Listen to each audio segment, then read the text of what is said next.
One of the richest men in America just told Congress something mind boggling. He said that he was a victim of Jeffrey Epstein. This is not a random person. This is the billionaire behind Victoria's Secret, the same man who gave Epstein power of attorney, and the same man who lent him his properties where some of these crimes were perpetrated. Now he's just telling Congress he was naive. This raises a larger question, though, about the connection between these financial ties. If the most powerful people in the world can just claim that they're naive, who is protecting those that are the most vulnerable? Lex Wexner, the founder of L Brands and former owner of Victoria's Secret, testified before lawmakers about his relationship with Jeffrey Epstein. He described himself as naive, gullible, foolish, and even suggested that he was one of Epstein's victims. According to Wexner, Epstein stole money from him, misled him about finances, and lied about his criminal behavior. This article from the Daily Beast says Victoria's Secret's billionaire offers insane denial to Epstein ties. It goes on to say Wexner's relationship with the pedophile has been under reviewed scrutiny after Representative Ro Khanna named him among six wealthy, powerful men whose identities the Department of Justice had redacted from the Epstein files for no apparent reason. My question is, why did it take Thomas Massie and me going to the Justice Department to get these six men's identities to become public? Khanna asked representatives on the House floor earlier this month. He did not detail evidence of any wrongdoing against them. The renewed attention came after the Department of Justice released roughly 3 million uncensored records to Congress under the Epstein Transparency Act, amid criticism that the Trump administration was slow to comply. Among them, Epstein writes in one undated message to Les, "You and I had gang stuff for over 15 years. I have never once, not once, done anything but protect your interests. I owe a great debt to you, as frankly, you owe me." He later adds, "I had no intention of divulging any confidence of ours." The Daily Beast has reached out to Wexner's representatives for comment. A spokesperson for Wexner told CNN, "The draft appears to fit a pattern of outlandish and delusional statements by Epstein in the newly released documents, made in desperate attempts to perpetrate his lies, proclaim his innocence, and meet with individuals who had ended their relationships with him." Interesting that he highlights that Wexner and Epstein apparently cut ties, when earlier in the article it states, famously, Wexner gushed about Epstein to Vanity Fair in 2003, calling him very smart with a combination of excellent judgment and unusually high standards, adding he is always a most loyal friend. Even after Epstein was charged with soliciting a minor for prostitution in 2006, Wexner did not immediately cut ties. An Oregon Attorney General's investigation later found that Victoria's Secret had aided Epstein's legal defense that year by voluntarily providing information about one of the accusers who had worked for the lingerie retailer at the time. So not only was he close to Epstein, not only is this network very visible and has a clear paper trail, he also utilized his business interests and his wealthy influence in order to get dirt on an accuser, a victim of Epstein, who had previously worked for the lingerie retailer. That is absolutely insane. Wexner's defense is impossible to accept. He didn't just know Epstein. Wexner gave him extraordinary control. He gave him power of attorney. He gave him authority over major financial decisions and even access to his personal assets. Epstein acquired Wexner's Manhattan townhouse, used a private jet that was connected to Wexner, and operated within Wexner's financial network for years. And it goes even deeper than that. Accusers have said that abuse occurred on properties that Wexner owned. During Epstein's 2006 case, reports say information tied to Wexner's company was used to help Epstein's legal defense, as we just saw with Victoria's Secret.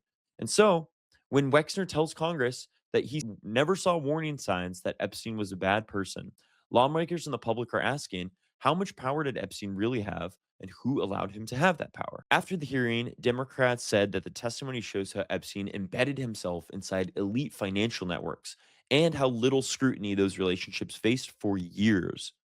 We should be very clear that the two were very close for reporting. They spent a lot of time together. Mr. Wexler admitted that he traveled to both Epstein's island as well as his other properties. Mr. Wexler also admitted that Jeffrey Epstein had access to a lot of Mr. Wexler's wealth. And when asked even simple questions, even as it relates to Mr. Epstein being the co-president of the foundation that established the area that we're in today, Mr. Wexler had little to say.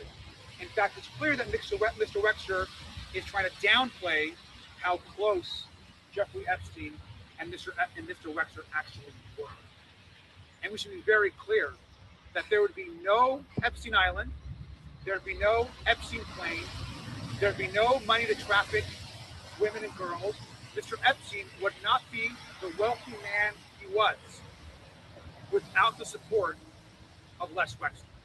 Yeah. I think it's very important for us to know at this moment. There's a significant amount of questioning that has gone on, but I want to say one other thing and then I'm going to turn it over.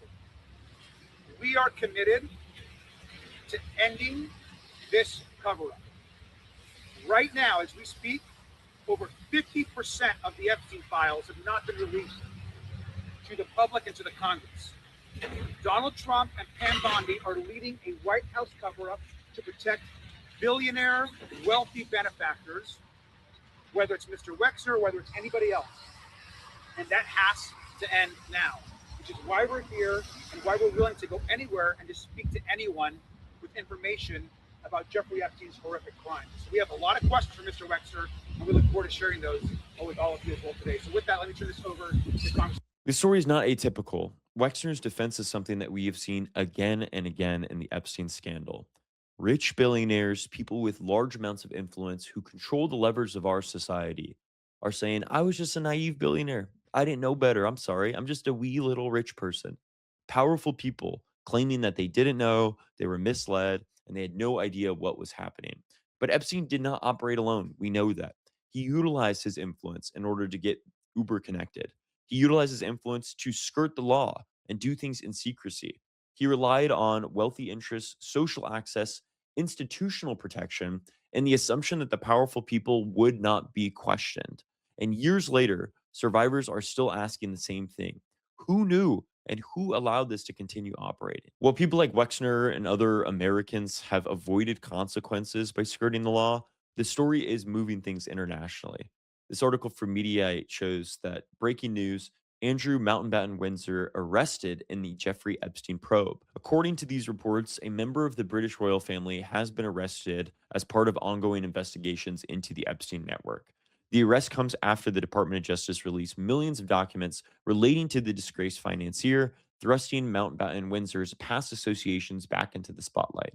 The files included records showing that he advocated for Epstein during a 2010 state visit to the United Arab Emirates with the Queen. They also contained an image of Mountbatten Windsor on all fours above young women. Emails also published by the Justice Department also appeared to show Mountbatten Windsor forward sensitive UK trade visit reports to Epstein when he was holding a senior government linked role and years after the disgraced financier's sex offense conviction. At the time, the Mountbatten Windsor was serving as the UK's special representative for trade and investment, a role he held from 2001 until July 2011.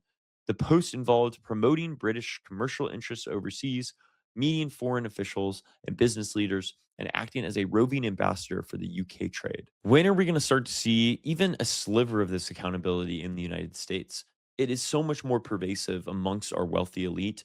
It is so much more prevalent within our society in general that there needs to be more accountability across the board, just like what we're seeing in Europe. Even lifelong Republicans have argued that this Epstein scandal is eroding any trust in institutions to actually deliver transparency and accountability.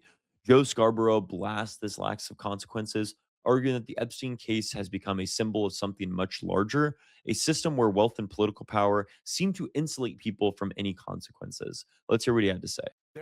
They're protecting Republicans. And so, again, if you did something horrific or if you were extraordinarily close to Jeffrey Epstein, if you got caught lying time and time again about your relationship with Jeffrey Epstein, if you're a Republican, this same party that talked about getting to the bottom of the Epstein files, which we've been talking about on this show since 2015, when very few other people, other than Julie Brown in Miami, were talking about it.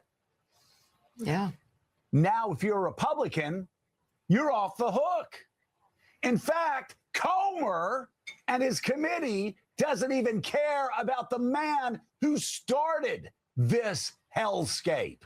They don't even show up for his deposition. That tells you how hypocritical and how morally bankrupt on this Epstein issue they are.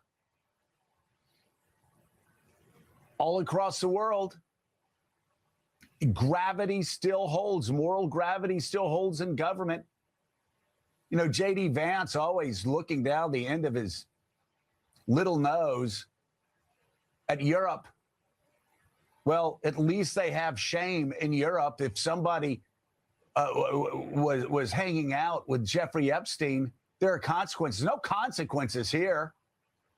And again, I keep saying it. Republicans are too stupid to listen to me because they've always been too stupid to do what's in their best interest. This is your own base you're screwing. This is your own base you're ignoring. This is your own base that you're saying, hey, don't trust anything we Republicans say. You're doing that to yourself. And all the money and all the campaign stops by the president, all of that, that doesn't help. That actually makes things worse for you because you're covering up for people who consorted with Jeffrey Epstein. Good luck with that. A lot of justified passion there from Joe Scarborough. It really doesn't make any sense why they would try to cover it up in this much detail. Oftentimes, what really has long lasting effects on legacy and what's etched into history is not even the crimes that happen, but the cover up that happened for those crimes. And even then, when the crimes are as egregious as what we're seeing in the Epstein case, the cover up just highlights and intensifies how deep this corruption really goes. This is the root of most institutions in our justice system and how often wealthy people are able to skirt these consequences. Les Wexner is claiming that he was naive, but this story is not about one rich person who's trying to skirt accountability. It is about a network of money, influence, and social power that led a convicted sex offender to move comfortably among the global elite for decades. And every time a powerful person said, I had no idea, he tricked me, he seemed like an amazing person, the same question should come back for all of them. If the people with the most power in our society didn't see what was coming and didn't see the evil in this man, then who is actually protecting the victims and people that are vulnerable to these types of crimes?